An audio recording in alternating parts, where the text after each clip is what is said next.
are CHS Foundation,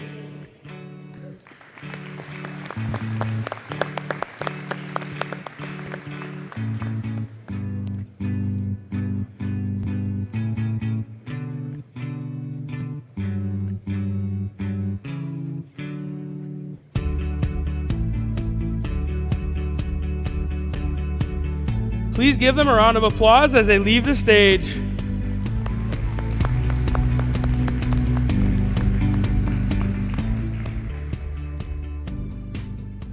Thank you, STAR Mission Partners, for your belief in the mission to make a positive difference in the lives of students by developing their potential for premier leadership, personal growth, and career success through agricultural education.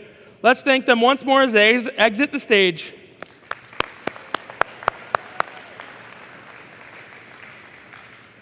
Let's turn it over to State Vice President Sierra Balmer to introduce someone who has also been impacted by our sponsors. Here in Wisconsin FFA, we have so much talent.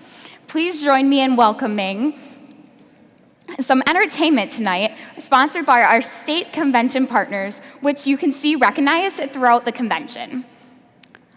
Let's welcome on our talent performance.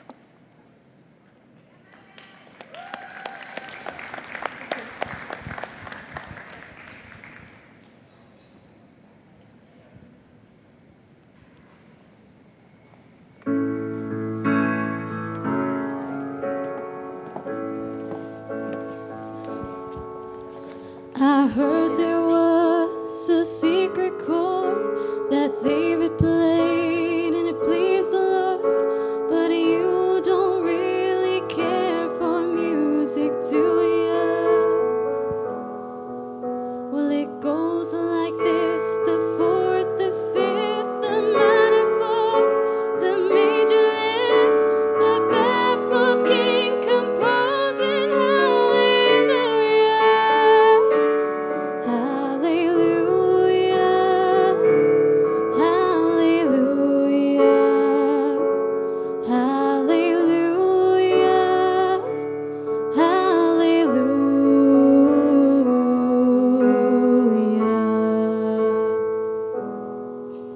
well, your faith was strong, but you needed proof. You saw her bathing on the roof. Her beauty in the moonlight overthrew you. She tied you to the kitchen chair. She broke your throne. She cut your hair. And from your lips she drew the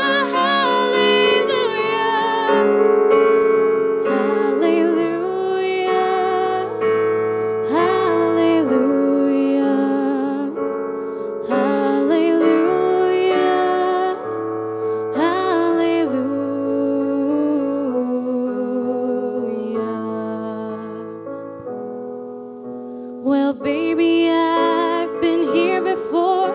I've seen this room and I've walked this floor. I used to live alone before I knew you. And I've seen your flag on the marble arch. And love is not a victory march. It's a cold and it's a broken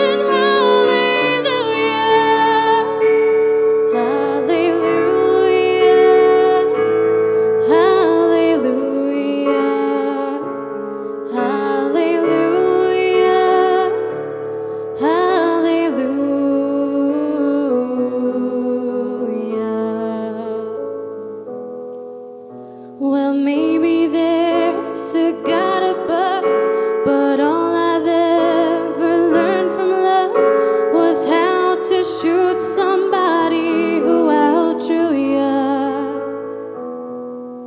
And it's not a cry that you hear at night. It's not somebody who's seen the light. It's a cold and it's a broken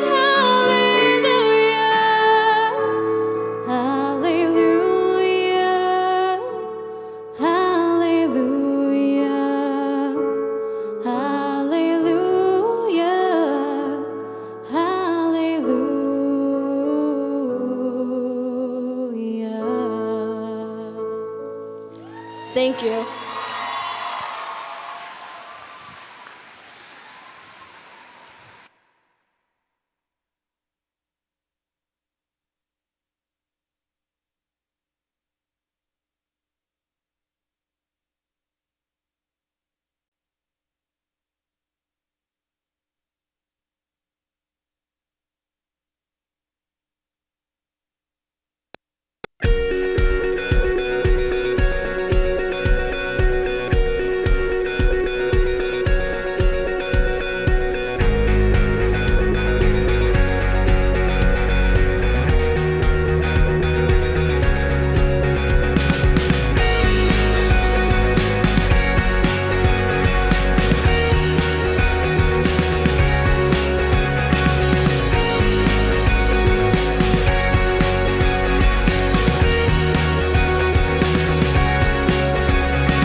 Thank you, Megan Pethke, for sharing your amazing talent with us this evening. Let's all give her one last round of applause.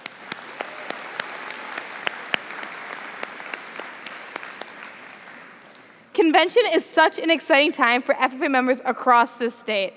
Convention is a time for us to receive recognition for our many efforts and achievements throughout this past year. It's also a place to make new friendships and new connections. So as we get to enjoy the impactful keynote addresses, eat the many luncheons and dinners, compete in the agri-science fair, check out tomorrow's career show, participate in numerous other contests, tours, and workshops, and hear amazing talents like the ones that we just heard, please take a moment to be thankful for the actions of our generous partners who made this convention possible. Wisconsin FFA, please join me in recognizing some of our state convention partners. Our silver level convention partners are Muriel,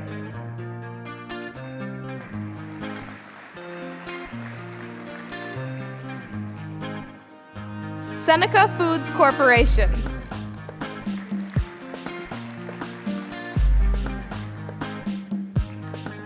Wisconsin Public Service,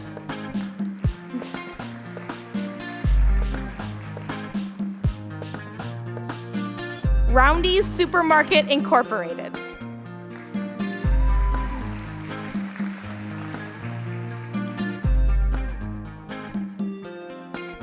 please thank them as they leave the stage.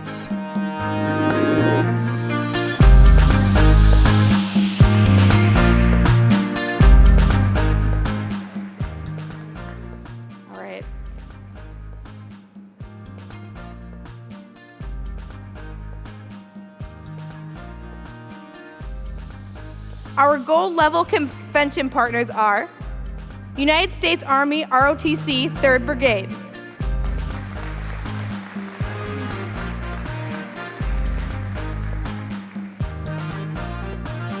Greenstone Farm Credit Services,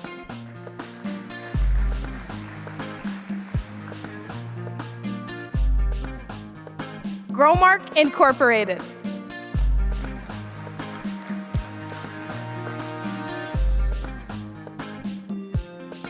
the Wisconsin FFA Alumni Association,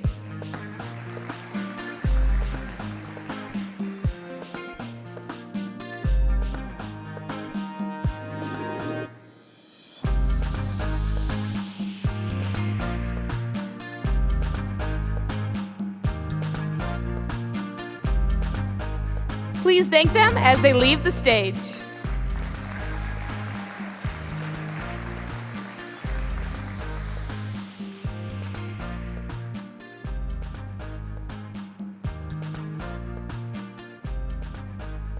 And our platinum level convention partners are Carry Ingredients, who was named sponsor of Day of Service and Rally to Fight Hunger.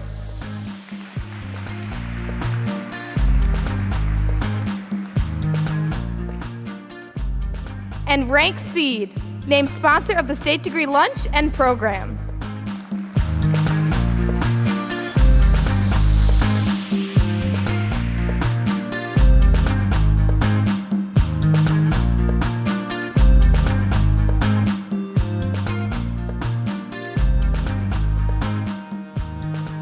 Please thank them all as they leave the stage.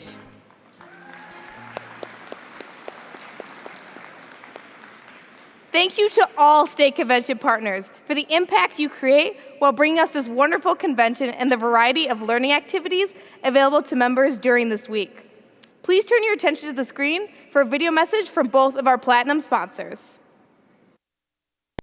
In every single wonderful mouthful, we apply our science of taste together with our science of nutrition, bringing our multi-sensory know-how of aroma and texture, look and feel, sight and sound, together with our in-depth knowledge of people, culture, life stage, and their daily nutritional needs, making more balanced, more simple, more authentic, and more indulgent experiences for consumers across the globe.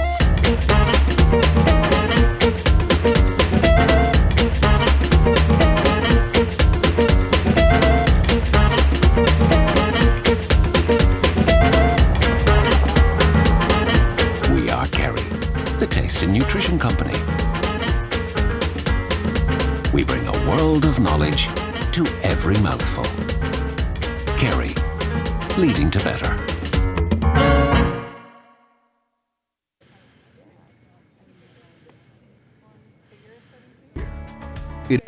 How did we get here? It didn't happen overnight. It took generations to cultivate corn that stands this strong, this tall. Decades of innovation, breeding, and hard work to deliver a plant that handles all Mother Nature can throw at it and provides bountiful yields each and every fall. Brought to you by a company that 6 generations ago began as a seed. Over 80 years of innovation, rooted in tradition. Rank Seed.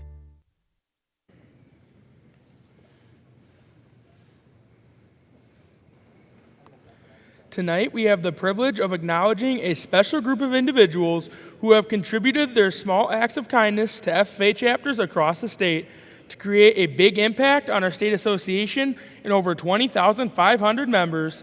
The Wisconsin FFA Foundation's Blue and Gold Society was formed in 2001 as a way to honor and recognize donors of major and/or planned gifts. Today, membership in this prestigious society involves a contribution of $15,000 or a pledge to do so over 3 years. These gifts directly impact the lives of Wisconsin FFA members through scholarships, awards, and other opportunities. Please join us in congratulating the following individuals as we welcome them into the Blue and Gold Society. Kim and Leona Havens. Kim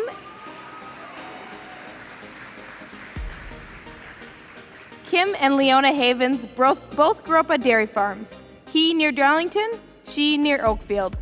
Kim served as Wisconsin FFA Vice President and State FFA President and was an agriculture education teacher at Janesville Parker for 5 years. He served the National FFA Foundation for 7 years as Assistant Executive Director before beginning his own company, Havens Financial Services Incorporated. He was also Chairman and Treasurer for the Wisconsin FFA Foundation Board of Directors. After 38 years, Leona is a recently retired Darlington speech, English, drama, and high school teacher.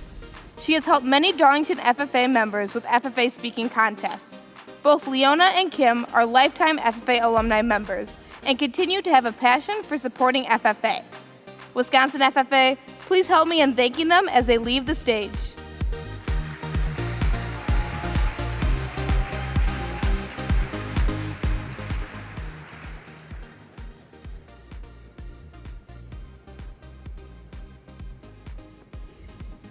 Michael A. Sabo. Mike Sabo is currently an agriculture instructor with Mid-State Technical College in Marshfield, teaching for 28 and a half years. He also taught high school agriculture for 9 and a half years. Mike thanks his high school agriculture instructor and the FFA for teaching him life and occupational skills that led him into the agriculture education profession. Mike has earned the Wisconsin and American FFA degrees, along with the honorary Wisconsin FFA degree. Every adult should be a positive role model for FFA members. Mike is a lifetime Wisconsin and national FFA alumni member, along with being the Auburndale FFA alumni treasurer. Mike lives his life and teaches by two main principles. First, from the Bible, love your neighbor as yourself. And second, the FFA motto, learning to do, doing to learn, earning to live, living to serve. Mike is thankful to God for wisdom and many blessings, so he may share these with FFA members.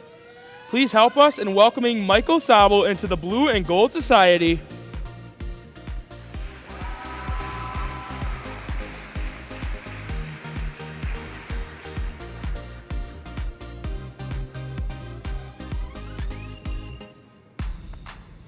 Anderson Farms.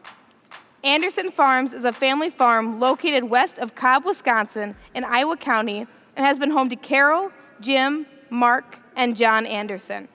The family shares a tradition that is rich in FFA and 4-H involvement. Carol L. Anderson has been a faculty member at Iowa State University and Cornell University, and currently has a consulting business which focuses on higher education issues. She is also involved with the family farm and serves as a member of the Iowa County Board of Supervisors. James Anderson has been a cash grain farmer and Albert's Resort rental manager for the past 25 years. Following graduation from the University of Wisconsin short course, he farmed for 28 years with focus on dairy and beef production. Jim was a member and chapter officer of the Iowa Grant FFA, earned his American Farmer degree in 1967, and is a lifetime FFA alumni member. Dr. Mark Anderson is founder and CEO of a family of companies dedicated to animal health, including Genesis Industries, Genesis Instruments, MAI Animal Health, and Veterinary Concepts. Mark, who served as a state FFA vice president from 1968 to 1969, supports local and state FFA activities, including sponsorship of the Small Animal Production and Care Proficiency Award. John Anderson is president and owner of Grade A Strategies, a marketing service firm in Delafield. John served as state FFA parliamentarian for Section 4 in 1987 to 1988 and was Wisconsin's National FFA Officer candidate in 1989. He is currently on the Wisconsin FFA Foundation Board of Directors, serving as vice president. Wisconsin FFA, please help me in welcoming Anderson Farms to the Blue and Gold Society.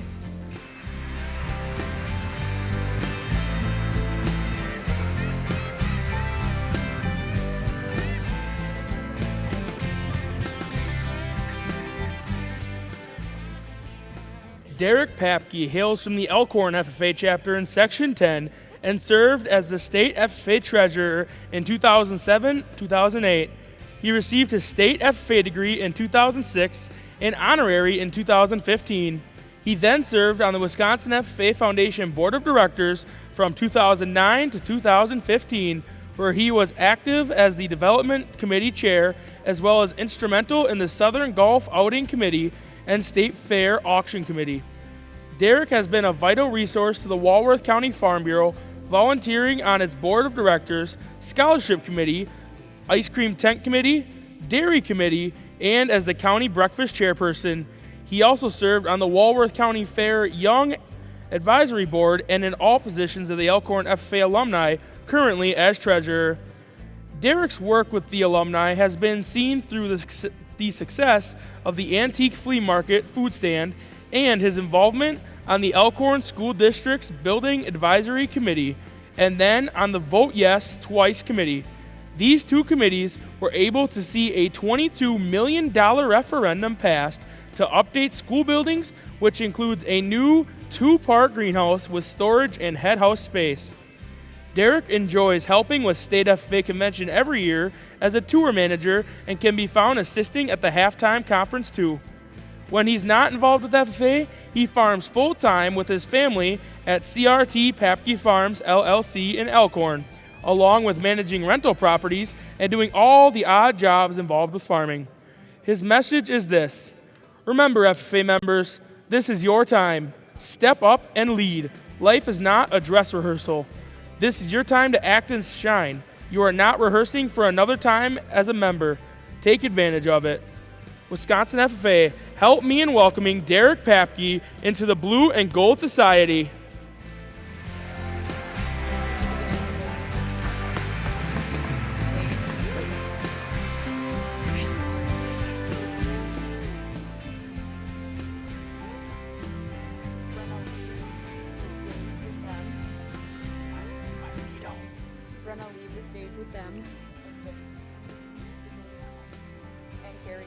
Congratulations and thank you for your generous gift. At this time, I would ask all members of the Blue and Gold Society to please stand and be recognized for your outstanding contribution to Wisconsin FFA.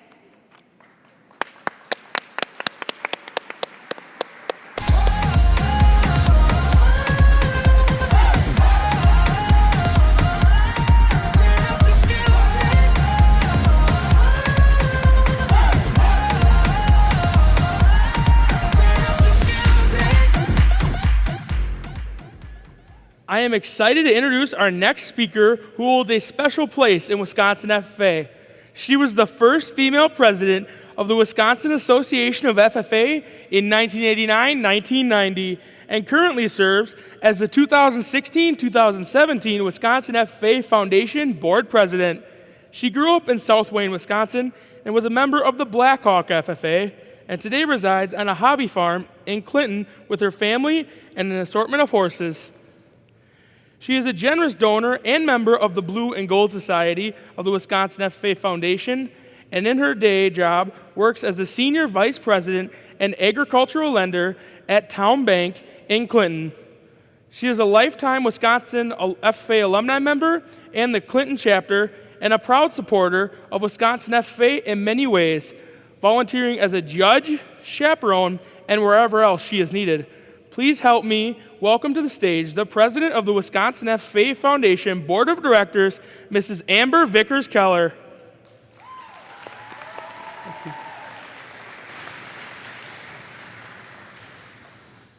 Thank you, and good evening, Wisconsin FFA members and guests. It's a privilege to be here representing the Wisconsin FFA Foundation. The Foundation Board is comprised of a volunteer group of industry professionals who are passionate about all things FFA. Many of us were past FFA members. Some of us were past state officers. Quite a few grew up on farms. Most of us are currently engaged in some aspect of the agricultural industry, and all of us believe in this organization's mission and values. Personally, as a past member and state officer, alumni member, donor, and FFA parent, this organization has touched my life in so many ways, as I'm sure it has and will touch yours, both now and in the future. My son is a member of the Clinton FFA, and he sports a chapter t-shirt with a slogan that says, We didn't know we were making memories. We were just having fun. Indeed, that has been the case for so many of us over the years as it is for you now. If I could, though, I'd maybe add on to that slogan a bit just to say, and we learned how to build a brighter future for all. FFA members, this is why so many kind and generous individuals, organizations, and businesses support you through their financial contributions to the Wisconsin FFA Foundation. They know that together we are building a brighter future for generations to come. Actively supporting the FFA is the way to ensure a bright future for our agricultural industry and a healthy nation and world. Foundation donors, your financial support this past year is so very much appreciated and nothing short of phenomenal, given some of the current challenges in our agricultural and general economies. Tonight, we are pleased to announce our 2016-2017 fundraising campaign results. Drum roll. With your support, we have raised $483,010.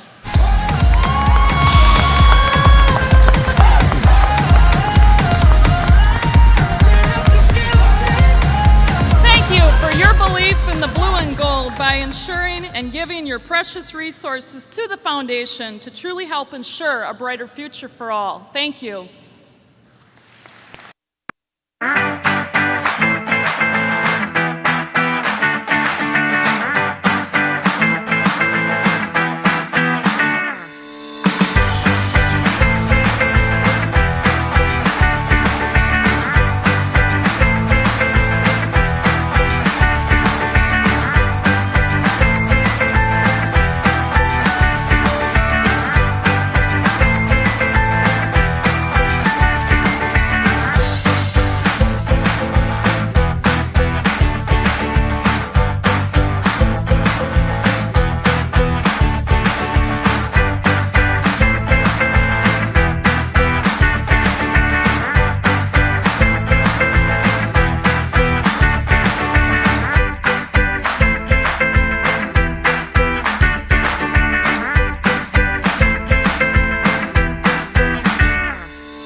Mrs. Keller, as you can see, we really do appreciate everything you and the rest of the Wisconsin FFA Foundation do for the Wisconsin Association of FFA.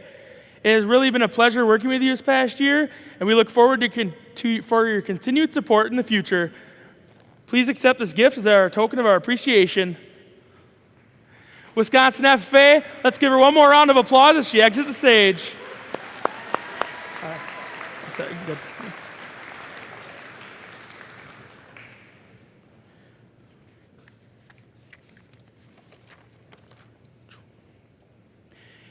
In these past few months, we have been fortunate enough to welcome a new member to our FFA family.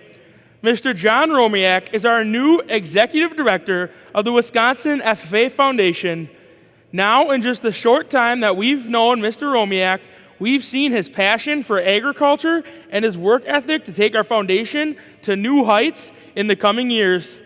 He's become a vital asset to our foundation, and we have no doubt that he will have a successful future with us as a part of the Wisconsin FFA and the foundation. We're excited to see how his small acts today create a big impact on our organization tomorrow. It is my honor to present to you the Wisconsin FFA Foundation Executive Director, Mr. John Romiak. Thanks, Caleb. Thank you, Caleb. And thank you to the many sponsors and benefactors who are with us tonight. Your support of Wisconsin FFA this past year, $500,000 worth, will change lives. I offer my gratitude and congratulations, sentiments which I know extend to the more than 20,000 FFA members across the state. It's been my pleasure to join the Wisconsin FFA family and to begin to tell the story of all the great things happening in Wisconsin FFA. I look forward to serving our organization and advocating on behalf of our members and the many people who support agriculture education here in Wisconsin. One special philanthropic tradition that I'm pleased to talk about this evening involves our state officer team. Each year, our current state officer team selects an item to design and customize with an agriculture and FFA theme. This year's team chose watering cans, and each state officer individually designed them, just like the one Danny and Gotti is holding. You can see the full display of them on the left side of the stage. The watering cans will be auctioned off at the Wisconsin FFA Alumni Convention this February, with all proceeds going to the Wisconsin FFA Foundation. In the past, these items have raised more than $2,500, which goes right back to Wisconsin FFA. I am proud to recognize the 2016-17 Wisconsin FFA state officers as new donors to the Wisconsin FFA and to thank them for sharing their talents in this unique way.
You know, I've been thinking about it all night. Caleb actually had a really good idea with this whole basketball theme.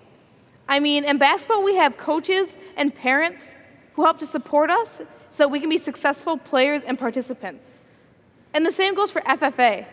Through our foundation, they support each and every one of our Wisconsin FFA members and help the Wisconsin FFA to become as strong as it can be. Are you kidding me? I went and found all of this sweet Star Wars stuff for nothing? Besides, it's kind of growing on me. Just like FFA and basketball, Star Wars has a slew of supporters, whether it's Yoda with Luke Skywalker or R2-D2 with C-3PO.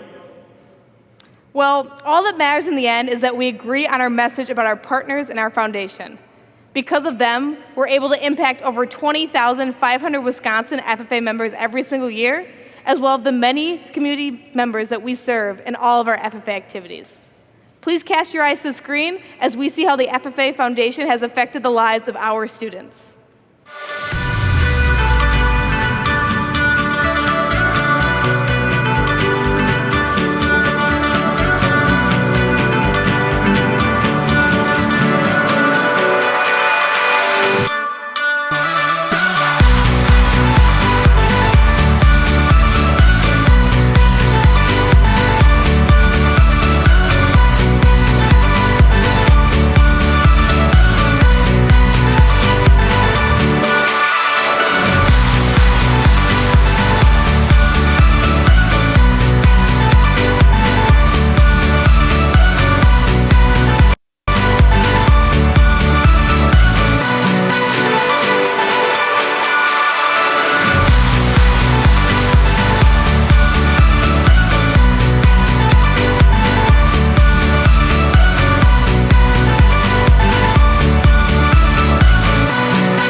Aaron Thomas is a motivational speaker who has shared his message of adversity and the power of one with students across the country.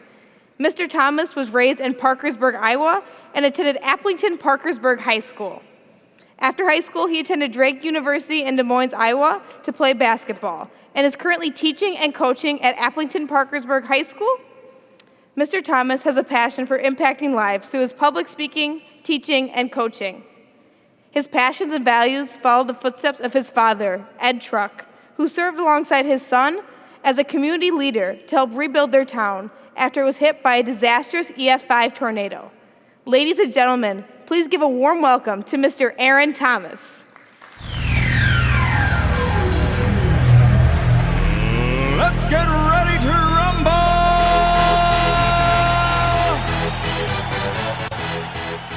Thank you. It truly is an honor and a privilege to be here to share with you today. At the opening ceremonies, I could tell you I can't think of many better organizations that I have the opportunity to speak for besides the FFA. When I think FFA, what that means to me and what you young people represent goes way beyond just being here in Wisconsin, goes way beyond just being here together, but the way we represent your school, what you mean to our country. When people see you with your coats, that is a big deal. And I hope each and every one of you understand that. For me, I absolutely love your key theme for this year, small acts, big impacts, because I can tell you that is how I have the opportunity to share my story, to be here to share with you today. For me, growing up, I can assure you, never in my wildest imagination did I think I'd be a public speaker. Never wanted to be a public speaker. I can honestly say as a third grade student, in my mind, all I wanted to do was be an NFL football player. And if that one didn't go well, my backup plan was I wanted to be a teacher and I wanted to be a coach. And the reason I knew I wanted to be a teacher and a coach is every day when my dad got up and went to work, I didn't think he went to work. I didn't think he had a job. I didn't think he had a career. I thought he just had a passion to work with young people like you each and every day. And when I finally got to third grade, I got to go to football practice and meet my dad every day without my mom having to be with me. And when I show up at football practice, what I realized, young people, is you can't fake passion and you can't hide passion. You either have it or you don't. And for my dad to see each and every day that he absolutely loved what he did made such an impact on me. And so when I go up to football practice, what I realized, the first thing he'd do when he'd get the high school football guys together, they'd all meet together. And when he'd speak to them, he'd say things like, anything worth doing is worth doing well. He'd say you have to be willing to put others in the team ahead of yourself to truly be successful and to maximize the experience of being on this team. And then I'd hear him say things like, if you take care of the little things, the big things take care of themselves. And finally, the message that I think rang true for me that I didn't realize until many years later is when he tells us you never know when you're going to have a platform and you never know when you're going to have an opportunity. But you have to be ready to make the most of those moments. And I will tell you, when I was your age, I always thought platforms and opportunities came because of good things. If I can work as hard as I possibly can, if I make good decisions, if I'm a good person, that's going to lead to me to have opportunities, to have platforms to impact other people, to win awards, to be in leadership positions. And so growing up, I firmly believe platforms and opportunities only arose because of good things. And I based most of my decision making, my friendships groups, based on that theory. That platforms and opportunities are going to come, and if I work as hard as I can, if I'm prepared for those moments, I'm going to have an unbelievable opportunity to make a difference and to have an impact. And for me, for growing up, my town of Parkersburg is 2,000 people. And in 2005, we had 4 guys playing in the NFL, National Football League. And all of a sudden, the New York Times came to Parkersburg, and they interviewed my dad, and they did a story on him. And then ESPN came to Parkersburg, and they also did a piece. And in 2005, my dad was nominated for the National High School Coach of the Year Award. That year, my parents got to go to the Super Bowl. Now, the one thing I didn't realize as a third grade student, third grade person, was that teachers don't always make very much money. You see, as a young person, I left the state of Iowa 3 times my entire youth. Growing up, we didn't go on big vacations, all these things. That didn't matter. I didn't know if we had money, didn't have money. All I knew is I had what I needed, and my dad was what he did. And it made an impact on me. But when he wins this National High School Coach of the Year, my parents that year get to go to the Super Bowl. Now, when you think of Super Bowl, you think of warm tropical places. That year, my parents, they got to go to tropical Detroit in February for that Super Bowl. But while at that Super Bowl, the way it worked, they had this banquet. And in it, my dad was going to get his award the exact same time as the new Hall of Fame class was going in. So the who's who of the NFL was also honored. And they tell my dad, Ed, here's the deal. My dad's name was Ed Thomas. I said, Ed, here's the deal. You're going to have 5 minutes to talk about whatever it is you want to talk about. You talk about your 4 guys from middle of nowhere, Iowa. You could talk about your coaching philosophy. Whatever it is, just please keep it to 5 minutes. And you see, when I was a student at Appleton Parkersburg and I sat in my dad's government and economics class, one lesson that he told each and every one of us that was not in our textbook, but it was the first thing we covered each and every day when you started a semester with my dad, was that if you're from Parkersburg, you come from somewhere special. You can achieve whatever it is you want to do, but more importantly, you represent more than yourself, and that you should never forget where you came from. And so my dad, in his largest platform, his largest opportunity, with all these Hall of Fame NFL people sitting in a ballroom, when he gets his award and takes the stage to speak, he decides he's going to talk about what he's most proud of. And that ballroom in Detroit, of which very few had ever been to Iowa, and I'm guessing none have ever been to Parkersburg. In that moment, my dad talked about Parkersburg, Iowa, because he was proud of his community. He was proud of where he came from. And he wasn't just some line he told us in class to try to get us to achieve and become the best we could be.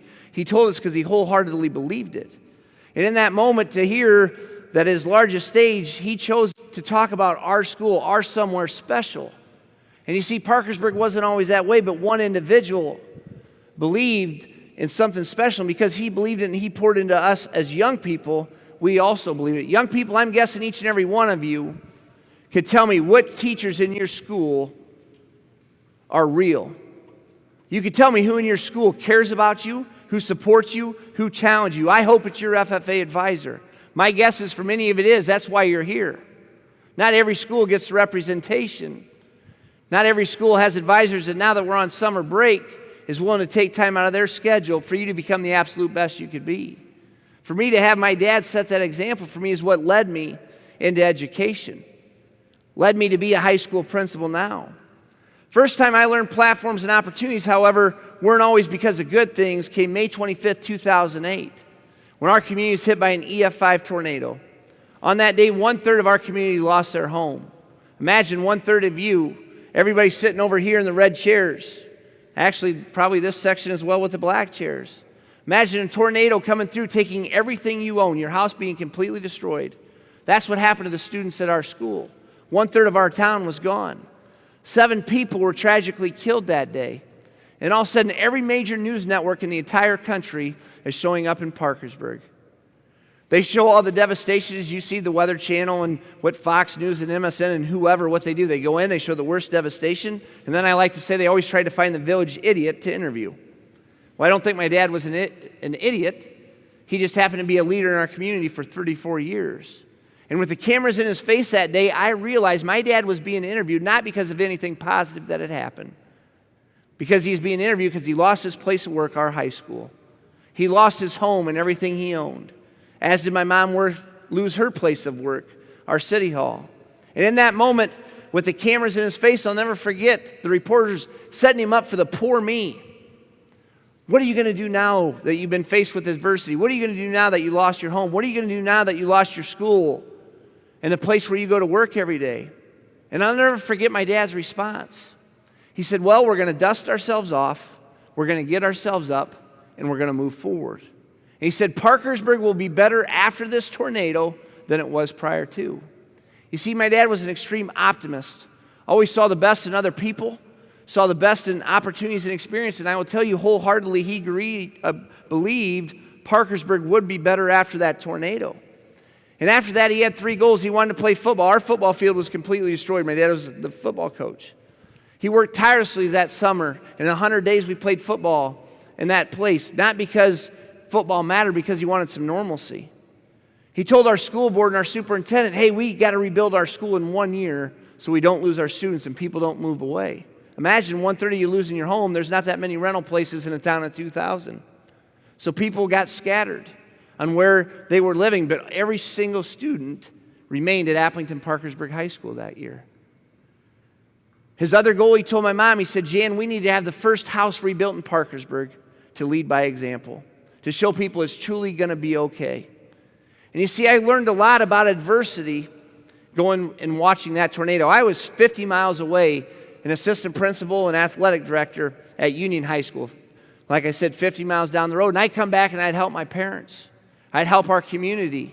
And I'll never forget when I came back early in that summer, it was going to be the day before they're going to bulldoze our high school. And as I came back home, there was other people who hadn't been in Parkersburg in 10, 20, 30 years who came back to Parkersburg to help. And when they did, my dad would see them with tears in their eyes, in his eyes. And all he could say was, thank you for not forgetting where you came from. You see, why did people come back to Parkersburg after that tornado? I think it fits your motto to a T. Small acts, big impacts. You know why people returned to our high school?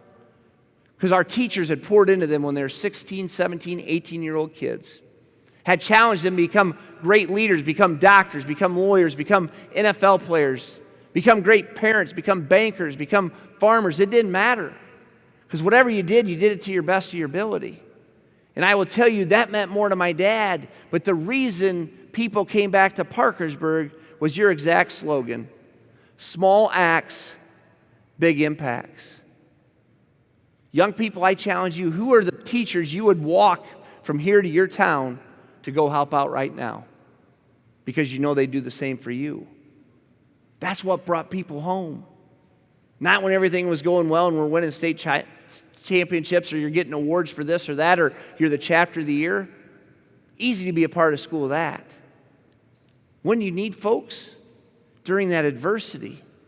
The other thing I realized during that time, not only did home matter to an awful lot of people, but I'll never forget the day we were going to bulldoze the high school and there was a reporter came from the Des Moines Register, which is the largest paper in Iowa. And this gentleman shows up and he starts interviewing my dad. On this same day, we're trying to get everything out of the high school that could possibly be saved before they're going to bulldoze it. The way it worked, my dad would pretty much bark out orders. Okay, all the football pads and helmets, we're going to put them on the back of this trailer. And then he'd go in and he'd answer some more questions. And, Coach, what do we do now? Okay, we need to get all the chairs that can be salvaged. And we're going to load those up in these trailers, and that's got to go to our middle school, which was becoming the high school. And then he'd go back to answer questions. We emptied anything that could be saved in that high school that day, and my dad did not lift one finger or touch one chair. And as we got ready to leave that day, I'll never forget, my dad and I get in his S10 truck. He thanks the reporter from the Des Moines Register for coming and doing a story on our high school. And as we get in the truck, and I'm 30 years old at this time, we closed the door. I said, Dad, why do you keep doing all these interviews? And I'll never forget his response when he looked at me. Again, I'm 30. My dad stops and he gives me one of these. He said, Aaron, here's what I'm going to tell you. Anybody can lead when things are going well. True leadership gets revealed when you're faced with adversity. He said, Aaron, my life's been so easy in Parkersburg since 1975 when I came here. He said, people will watch me with a microscope to see who I really am as a leader now that I've been faced with something tough. And you think about that. Anybody can lead when things are going well. That doesn't take leadership. When your chapter's winning all these awards, or if you're the lead in the musical, or you're the star on one of your athletic teams, or you can sing like that gal we had up here earlier, that's not hard to lead then. When do people need leadership and guidance? When things are not going smooth, when you get disarray, when you get problems occurring. That's when we find out an awful lot about who we are as people. Because it's easy to mirror our shortcomings and our self-centeredness when things are going smooth. But those things rear their empty, ugly head when we go through adversity. And so for me to see that example and to hear that message, I didn't know I was going to need that. You see, my platform, my opportunity came 13 months later. June 24th, 2009, the absolute worst day of my life. I'll never forget.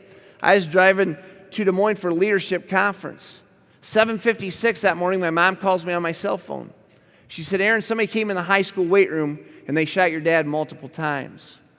We're going to hopefully get him stabilized and airlifted to Iowa City. She said, I need you to get a hold of your brother.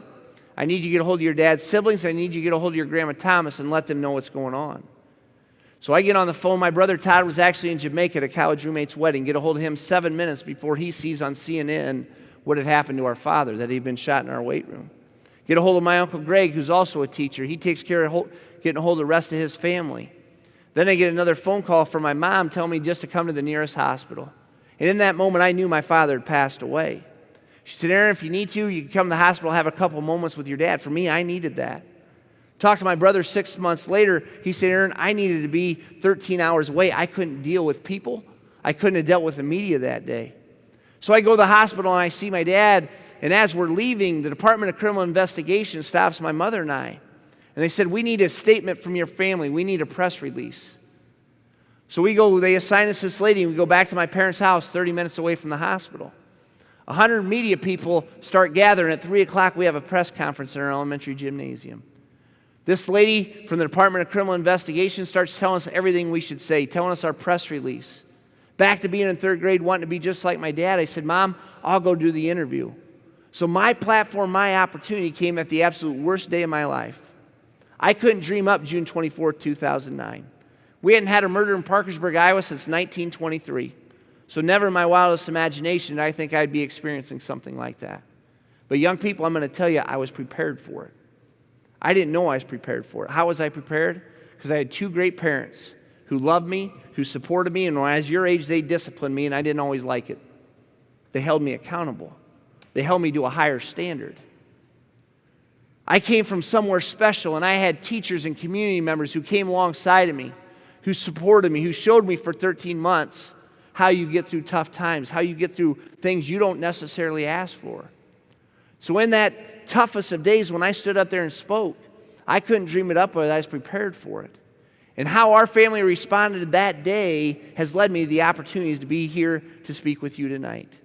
You see, young people, platforms and opportunities aren't always because of good things. Sometimes you're going to experience things you wish never happened, but unfortunately, you're the only one who decides how you respond to it.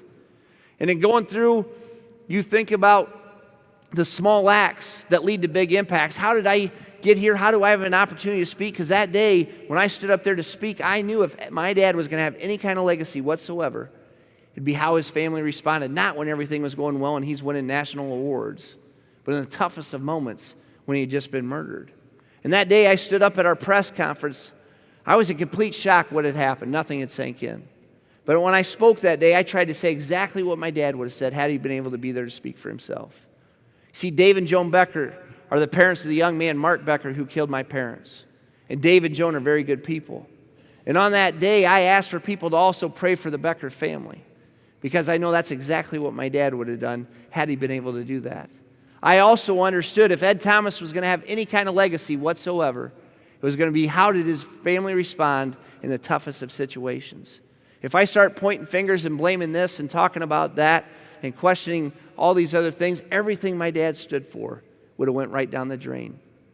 I know Dave and Joan Becker, the last thing they wanted to have happen that day was their son to kill him into that weight room and murder my father. But I had to make a choice. And you see, young people, what became very clear to me was this. I can promise every person in this room, we will all lose loved ones, every one of us. And we don't always get to pick when, why, or how. You don't always get the goodbye that you think maybe you deserve, but you do get to choose how you honor those people and if they stay with you. The other thing I promise each and every one of you is sometimes things are going to happen to you that you do not ask for and you do not deserve. But unfortunately, you are the only one who decides how you're going to respond to it. For me, I had to decide, what was I going to do now? How do I move forward? Could I dust myself off, get myself up, and move forward? See, young people, some of you in this room, you come from divorced homes. You didn't ask for that, but you have to deal with it. Some of you down the road are going to come from, and maybe you experience now, financial hardships. And there are circumstances you can't control, but you still have to deal with it. Maybe people say things about you that aren't true. Maybe people are envious and jealous of what it is you have, the success, how committed you are to FFA, to your school, to your family, to what matters to you most. And they will say things deliberately to hurt you, of which no one asked for, but you have to deal with it. Finally, there might be some of you in this room who have actually been abused, of which nobody deserves. But you're the only one who decides, what do you do with it? In those toughest moments, unfortunately, is when we find out who we truly are. You know, as my dad told me growing up, 3 things that helped me get through, because I'll tell you, I had the 30 easiest years of life a person could possibly have. 2-parent home, loved high school, had success. I got a free education playing college basketball at Drake University. Graduated college with 0 debt. I get a teaching and coaching job right out of college. Marry my wife, who could have found somebody way better than me. Have 3 great sons. I'm an assistant principal, athletic director. And then I lose my dad. It would have been real easy to be poor me, but that wouldn't have changed anything. You know, when going through losing my father, the words he told me kind of rang true and came back to my mind to help me get through adversity. I'm going to share them with today, because if I can say one thing that might help you when you go through something tough, it's well worth my time being here with you tonight. 3 things I heard growing up from my dad. First thing he'd like to tell me is life's truly 10% what happens to us, but more importantly, 90% how we choose to respond. You see, young people losing my dad, I could be mad, I could be angry, and I could be bitter. I could feel sorry for myself. I'd be as mad as I want to be, and my dad's still going to be gone. That's not going to change. If I respond in the manner in which our family did, I've been blessed with unbelievable experiences and opportunities. 2010, our family received the Arthur Ashe Award for Courage by ESPN. 22 of our family members and closest friends flown out to LA. Nicest restaurants, nicest hotels. My first public speaking was live on ESPN. They show a video about my dad, Brett Favre, who I'm guessing you guys might know who that is. Calls me up, hands me an ESPY award. And my first public speaking is live on ESPN talking about my father. And none of that happens if on June 24, 2009, the worst day of my life, my response is negative in that moment. You see, I didn't ask for my dad to be murdered, but I have to decide what I'm going to do with it. Young people, as you go through those tough things in your life and how we chose to respond, we go to the ESPY Awards, unbelievable experience. A year later, a book gets written about my dad. I get to take my mom to New York City for 10 days. We're on Fox and Friends. I get to take her to a Broadway musical, take my mom to see the Statue of Liberty, take her to all the 9/11 museums, things we'd never, ever experienced if it wasn't for the absolute worst day of our life, but more importantly, how we chose to respond. You don't ask for everything that comes your way. But the smallest of acts of me asking for forgiveness and asking for prayers for the Becker family led to an unbelievable impact that I didn't even know. what might come that way and the opportunities that presented themselves from it. As I said, life truly is 10% what happens, but more importantly, 90% how you choose to respond. The second thing when I was your age I heard often was that somebody out there has it worse than you do, so stop complaining. And young people, that's so true. I had the greatest dad I could have for 30 years. Am I going to complain because I only had 30 years of a great father? See, my dad died at 58 years old and never once did he have a drop of alcohol. My dad was born the son of an alcoholic. Grew up in a home with no money whatsoever. Never brought friends home because he never knew exactly what it is his dad might be, how drunk, what he might say, what he might do.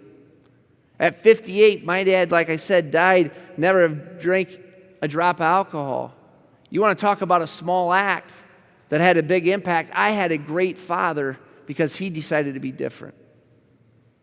Young people, you might not like your circumstance. You might not like what your parents do. And you can be different. And if you choose to be different, it won't change what you've experienced. But I can tell you this, the impact it'll make on your children, the impact it can make on your community is going to be worth that sacrifice. It's going to be worth being different. It's going to be worth going a different path. If your family tree goes this direction, all of a sudden you're the first branch to go others. It won't take away maybe your hurts, your struggles, the tough things you go through, but your kids will thank you. I promise you, because I was one of those kids. Had a teammate at Drake University, Dante Harris. Dante came from Seattle, Washington. Dante grew up in foster care his entire life. Every Drake basketball game when I played college basketball, I'd have two parents sitting up in the stands cheering me on, take me out to eat after. My mom might bring me cookies, do all those great things for me. Never once did Dante Harris experience that. So at 30 years old, am I going to call Dante Harris and say, hey, can you believe somebody killed my dad? When here's a guy who never ever had a dad? It's about perspective. And I guarantee you, each and every one of us can look around and there's kids in your school who wish they could be here in your seat at this unbelievable event being poured into. Yes, maybe your life's not perfect, but I promise you somebody out there would love to trade places with you because they have it worse than you do. The last thing that my dad would love to tell me is that the greatest gift God's given us is the power to choose. And young people, I think that's so accurate. Each and every day we must make decisions. We make choices that determine who we are as people. And I think one of the biggest decisions each and every one of us make every day is what is our attitude for this day. See, attitude is one of the only things in life. It doesn't matter how much money you make. It doesn't matter how old you are. It doesn't matter what your title is. It doesn't matter what your address is. None of those things matter. Only you decide your attitude. And I firmly believe your attitude impacts every single person you come in contact with every single day. Your attitude is going to make people a little bit better, or it's going to make them a little bit worse on your interaction. When you talk and have a conversation with somebody, you impact them. The question is, do you make them better, or do you make them worse? Because only you choose your attitude. You could say, oh, my parents, but they make me so mad, or this teacher, they get under my skin, or my peers. You wouldn't believe what they say to me. That's an excuse, young people. The only way they get to determine your attitude is if you're willing to give that up. If you're willing to surrender your choice to have a positive attitude and impact others. When I show up I'm a high school principal now. How can I show up at Applington Parkersburg as a high school principal not thinking I work at the greatest school there is, and how can I ask my teachers to be excited about where they're from and coming to our school? And if my teachers can't be excited, how can I ask my students to show up and be excited and take great pride in our school if it doesn't start with me as a leader? Young people, you are leaders. You are here for a purpose. And if your attitude isn't contagious and if it doesn't make people better, you're cheating them and you're cheating yourself. After my dad was killed, I was asked 2 days later if I'd come back and take my dad's job, be the next athletic director at my old school where I was a student. And I will tell you, at first, I listened when the school board and superintendent asked me out of respect, but in my mind I'm thinking there is no way I'm going back to Applington Parkersburg High School. Smaller school than where I was at the time. Honestly, I didn't want to listen to all my dad's friends tell me, oh, your dad would have done this or your dad did that. Talk to my wife because she's a lot smarter than I am.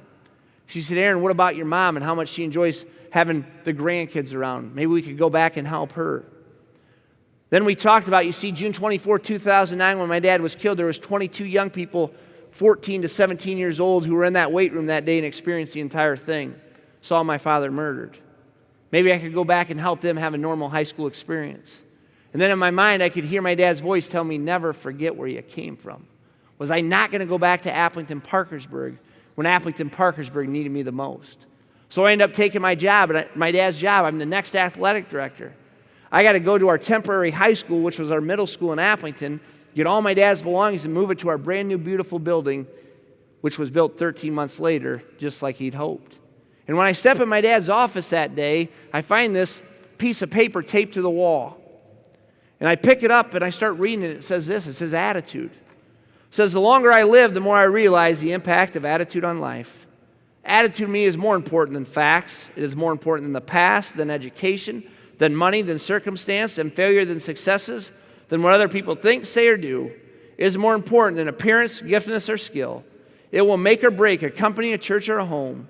The remarkable thing is we have a choice every day regarding the attitude we will embrace for that day. We cannot change our past. We cannot change the fact that people will act in certain ways. We cannot change the inevitable. The only thing we can do is play on the one string we have, and that is our attitude. I am convinced that life is 10% what happens to me, 90% how I react to it, and so it is with you. We are all in charge of our attitudes. Young people, every day you have to make a decision. Does your attitude make people better? Does it make people worse? Only you decide that. I think the second thing that each and every one of us decides each and every day is how we spend our time. See, I could stand up here all night and tell you with words what matters most to me. I could tell you about my family, my community, my school, whatever with words, and you're going to have no idea if that's what really matters most to me just because I tell you that. If you want to prove to somebody what matters most to you, how do you do that? You do it with where do you spend your time. By you being here this weekend, you are telling people your FFA chapter matters to you. You're telling people getting better, becoming a better leader, preparing yourself, equipping yourself to be different and to be above your peers matters to you. If I were to go to you and say, hey, what's the most important thing to you? If you say, my studies, my grades matter more than anything else, that means I don't have to ask you if you give your absolute best on every single assignment and every single test. Because every assignment's done to the best of your ability if your academics truly matter. And how do I know that? Because you spent the time preparing for it. If it's in athletics, that means I don't have to ask if you get in the weight room and if you work hard. I don't have to ask you what you're doing on Friday and Saturday night. Are you drinking? Are you smoking? Are you getting involved with things you shouldn't be? Because being a good athlete, being a good student, being the best advisor, being a part of your FFA, if that matters the most to you, you don't make decisions that are going to take away from it. So you can tell people all you want with words, young people, what matters most, but where you spend your time is what matters most. I'm not perfect at this. I'm aware of it. I try to get better. I can't just call my kids tonight before they go to bed when I get done here, tell them I love them, tell them I can't wait to see them, and then when I get home tomorrow afternoon, spend no time with them, because that's just words. Where you spend your time is what you value. And I challenge you to take a look, because one thing I've learned in working with young people is this. Young people, there's going to be times you will be able to fool your teachers. Some of you may be able to fool your advisors. You can fool coaches. You can fool teachers. You can fool your parents. And young people, sometimes they want to be fooled. They don't want to know the truth. You're probably not going to fool the people sitting beside you, folks. Your peers know who you are. We all know those kids at school, when the adults are around, they talk and or act all positive and this and that, and every other student's rolling their eyes. Well, they're not fooling all the adults at your school. Might fool, like I said, parents. Not going to fool very often your peers. But the one person I promise you, you'll never ever fool. Each and every day when you get up in the morning and before you go to night and you look in that mirror, you'll never ever fool yourself. You know who you truly are deep down. And young people, it's little things that make the big difference. The line between right and wrong, of doing what's right, what's wrong, is a very, very thin line. And each and every day you have to make those decisions of what kind of person am I going to be? What is my impact on others going to be? Do I make those small acts that have a big impact? Because unfortunately, small acts do have big impacts, but they're not always positive. You think about that. You can make small decisions that cast a very negative light. upon your chapter, upon your family, upon you, upon your school. I challenge you this week as you are all in Madison. You see, you represent every other person that's here that's wearing that coat. And I will tell you, I know some folks 40, 45 years old, that coat means an awful lot to them. And if you're going to be walking around Madison using profanity, you're going to be loud and obnoxious at hotels, at restaurants, the outside world that doesn't know what that coat means is going to think every single person who wears one of those coats is an obnoxious, arrogant person. You have a responsibility to every single person who wears that now, and every person who did wear it, and every person who might wear it, to represent that in a first-class manner. Because young people, it's not just about you. That was one of the things I learned growing up. We represent so much more than ourselves. And the great leaders and the difference makers, they think of themselves last. You think of all those other people that you impact. You think of all those other people who you represent by what it is you wear. So often, working in a high school and talking to young people, I often hear, nobody cares what we think. I'm only a teenager. It doesn't matter what I do. And I don't know how many of you are from small town. How many of you are from small town Wisconsin? Decent amount of you. And I'm going to tell you this. I think you're the most impactful people in your entire community. And here's why I say that. Tell me one adult-led activity that can fill a football field, a gymnasium, or an auditorium. There isn't any. Why do those places get filled? They get filled because of the young people that represent their community. And when they represent their community in a first-class manner, no matter what it is they're doing, and they give great effort, and they do it in a first-class manner, people are proud of that. Your community, your adults, they want to support you. More importantly, who do you impact? The elementary students. Because what you do as high schoolers is what is cool. The language you use when you go to the grocery store or to the gas station, how you act at the pool this summer, how you interact with your friends or if your boyfriend, your girlfriend, that is what every elementary kid thinks is cool and what they need to do. What you wear, how you comb your hair is noticed. I firmly believe as a father of 3 kids, you're the most influential people to the elementary kids in your school. Why do I say that? I'll never forget. I'm a high school basketball coach. Get done with high school practice. My son, go home, get him up, third grade, his first competitive game ever. I come in the house, he's got black socks on, he's got shorts to here, he's got a sweatshirt and earphones. I don't dress like that. Who is he trying to be? He's trying to be my high school basketball kids. See, in their eyes, young people, you are their biggest heroes. They want to be just like you. And the question is, what are your acts? Is our world going to be better if they are the next you? Only you decide that. But your impact reaches way beyond what you give yourself credit for. One poem I took from my dad that he shared with every single senior that he had on his football team because he thought it was important. This poem says, "Little eyes upon you," and I'm going to share it with you tonight. It said, "There are little eyes upon you and they're watching you day and night. There are little ears that quickly take in every word you say. There are little hands all eager to do anything you do, and a little person who's dreaming of the day they'll be like you. You're the little person's idol. You're the wisest of the wise. In their mind about you, no suspicions ever rise. They believe in you devoutly and hold all that you say and do. They will say and do it your way when they grow up to be just like you. There's a wide-eyed little person who believes you're always right, and their eyes are always open and they're watching day and night. You are setting the example every day in all you do for the little person who's waiting to grow up to be just like you." Young people, I truly want to challenge you and ask you, what small acts do you do today that are going to have big impacts in your community long after you're gone? Are your acts one of those that builds a sense of community spirit? Are your acts ones that bring great pride to your chapter? Are your acts those that are going to leave a legacy well beyond when you graduate? Are you going to be the first class that sets the example of what it means to be a part of your FFA chapter? What it means to be a student in your school? Only you get to decide that. But I challenge you, do not waste your platforms. Do not waste your opportunities. Take advantage of every moment that comes your way where there's going to be situations you didn't ask for, you didn't deserve.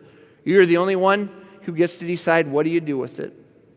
Small acts big impacts. There's a reason each and every one of you are here. I thank you for what it is you represent, and I hope you understand how many people are proud of who you are for wearing that coat. God bless each and every one of you, and thank you so much for having me tonight. That way.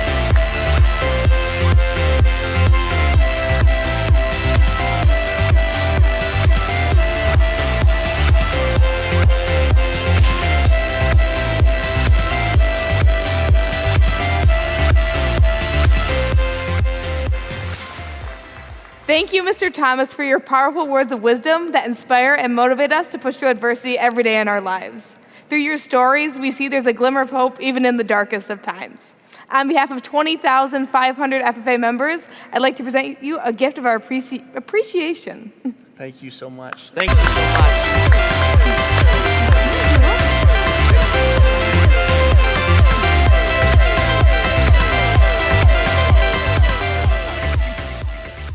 Throughout this session, we have recognized sponsors, leadership development award winners, and we're inspired by the words of Mr. Thomas. We even have seen how FFA members are able to make small acts even bigger thanks to our individual supporters and sponsors' impacts. Let's give these individuals one last round of applause.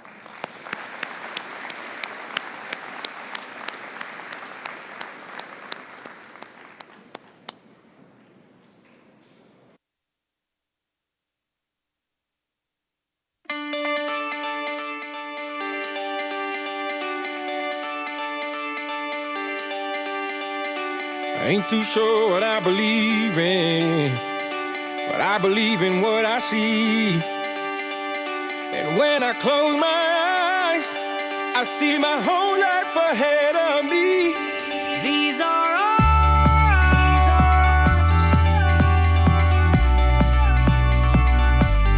This is our time.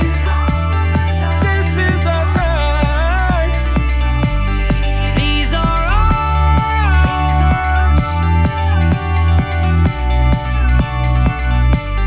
Out on the verge. Out on the verge of the rest of our lives.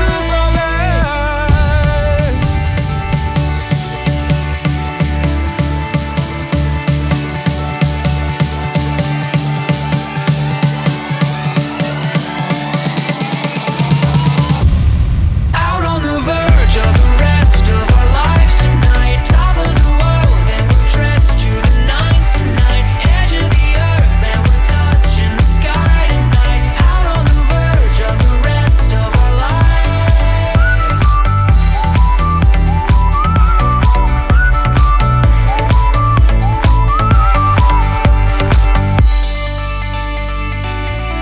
These are ours.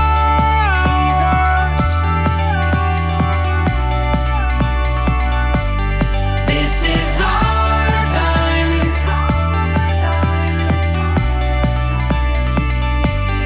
These are ours.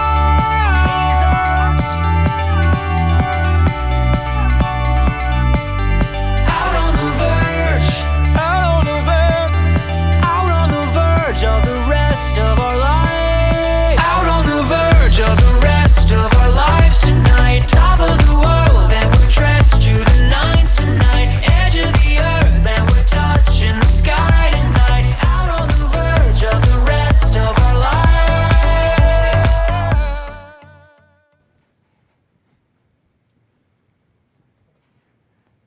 Madam Secretary, do you have a record of any further business which should now be transacted?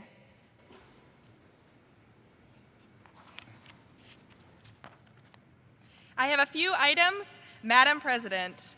Don't forget that tonight, immediately following this session, Atlas Improv will be entertaining us. If you have not purchased your tickets yet, they can be purchased at the door for $10. Those of you that are in attendance tonight and already have your tickets are welcome to stay in your seat for the show. Please remember that to attend the grand opening of the career show at 9:30 tomorrow morning. Exhibitors will be waiting to meet and talk with you in Hall B of the Alliant Energy Center. The career fair will be open until 2 p.m. This is a one-day fair, so plan to attend the educational event and earn FFA bucks. Also, tomorrow, come and enjoy the State FFA Honors Band and Chorus at 7 a.m. Then stick around for the 4th general session at 8 a.m., when we will announce the results of the State Career Development Events and Membership Awards. The FFA Foundation's Convention Scholarship Penny War competition is still going on. That is all I have, Madam President. Thank you. Does any member know of any new or unfinished business which should properly come before this session? We are about to adjourn this, the 3rd general session of the 88th Wisconsin FFA Convention. As we mingle with others, let us be diligent in labor, just in our dealings, courteous to everyone, and above all, honest and fair in the game of life. Fellow members and guests, please join me in a salute to our flag. I pledge allegiance to the flag of the United States of America and to the republic for which it stands, one nation under God, indivisible, with liberty and justice for all. I now declare this session adjourned.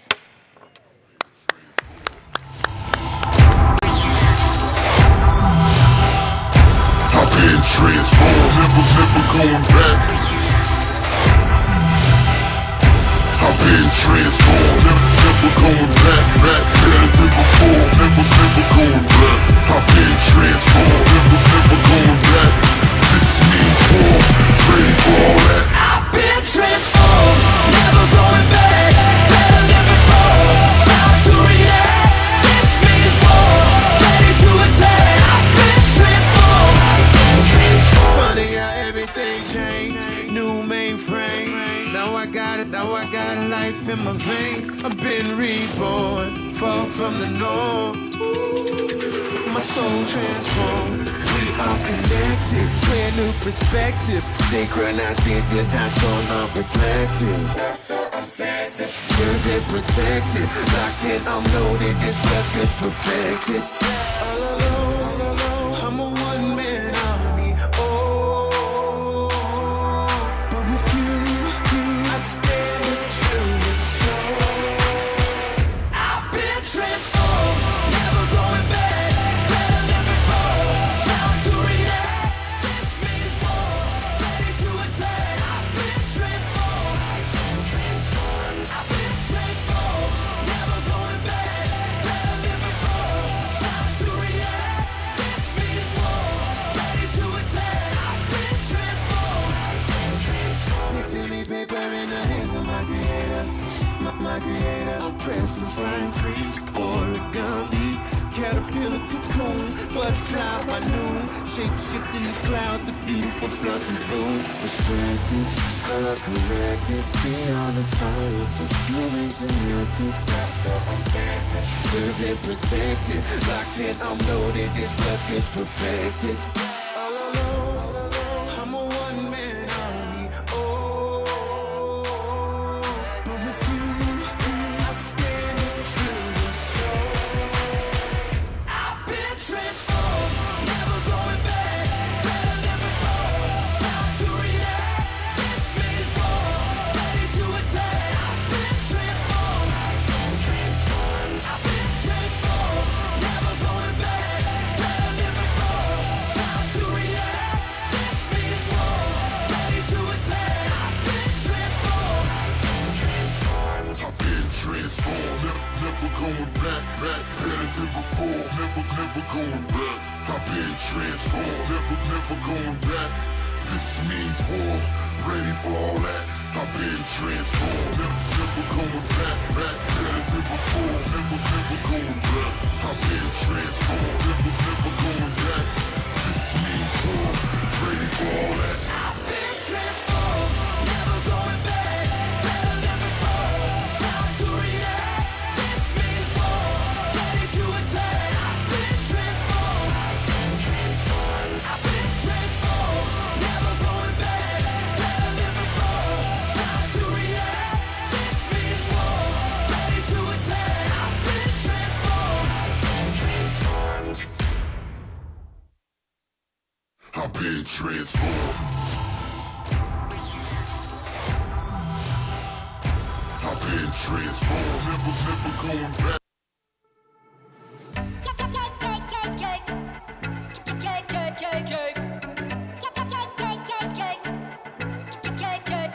You know when I come back, you know what it look like. Everything lit, all the girls in free.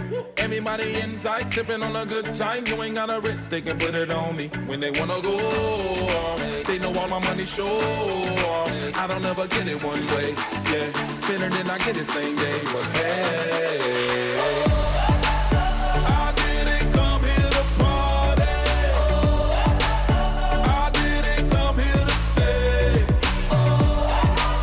I came to leave with somebody. I only came for the club.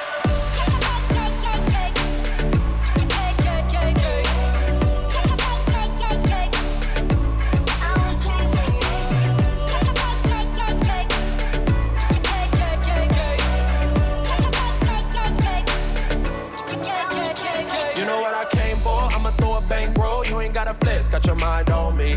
Throw it till it's all gone. I don't gotta save no. I can blow a check. Tell me what it's gonna be. When they wanna go off, they know all my money show off. I don't ever get it one way. Yeah, spin it and I get it same day. But hey.